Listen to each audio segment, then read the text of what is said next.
a place where even birds hesitate to fly, and the water holds no sign of life. Between Jordan and Palestine lies a mysterious body known as the Dead Sea, not just a lifeless, salty lake, but a silent witness to one of the most terrifying events in human history. A night when a piece of the earth was lifted toward the heavens and then turned upside down and buried forever.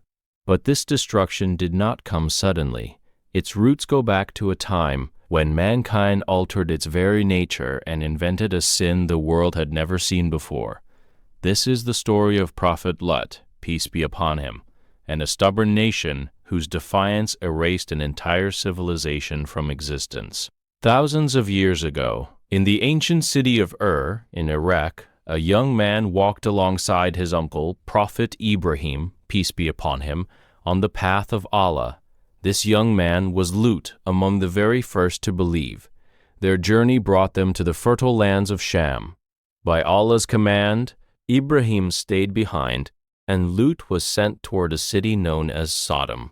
At that time, Sodom was no ordinary place. Rivers flowed, gardens overflowed with ripe fruits, and greenery stretched as far as the eye could see.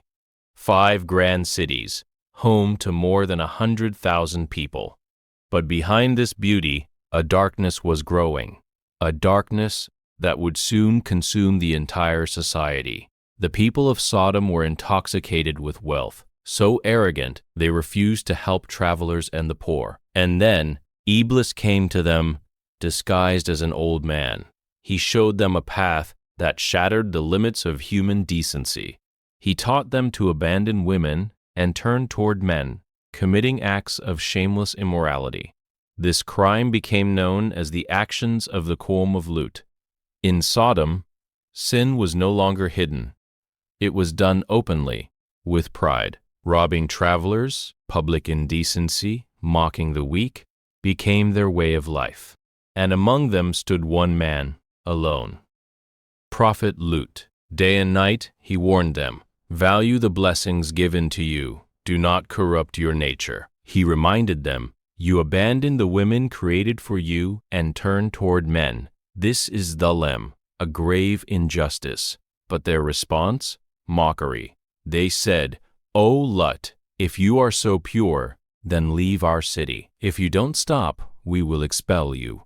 His heart wept for his people, yet he remained firm, until one day they demanded their own destruction. "If you are truthful, bring the punishment you speak of." At that moment, the decision had already been made. Mercy had reached its limit. One evening, 3 extraordinarily handsome young men arrived at Lut's home. But they were not ordinary humans. They were angels, Jibril, Mikael, and Israfil, in human form. The moment Lut saw them, he became anxious. He knew the facade of his people. He feared, if they found out, they would disgrace his guests. He hid them inside, but there was one house from where the secret leaked. His own wife, she was not a believer and secretly sided with the corrupt people. She went out and spread the news. Beautiful young men have arrived at Lut's house. The news spread like wildfire. Within moments, the corrupt men of Sodom gathered outside his house, shouting, pounding the door, trying to break in.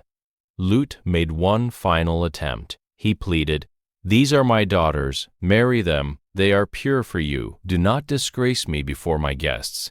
But their eyes were blinded by desire. They refused to listen. In that moment of helplessness, the angels revealed themselves. Jibril said, "O Lut, do not fear, we are messengers of your Lord." Then they took away the sight of those men. Blinded, they stumbled, crashing into walls. The angels commanded, "Leave tonight with your family, and do not look back." At dawn, Jibril lifted the entire city high into the sky, and then flipped it, crushing it into the Adarad. Stones rained down from the heavens. Within hours, that lush land turned into a lifeless, salty sea. Today, it is known as the Dead Sea. The pleasure of sin lasts only moments, but its lesson remains until the end of time.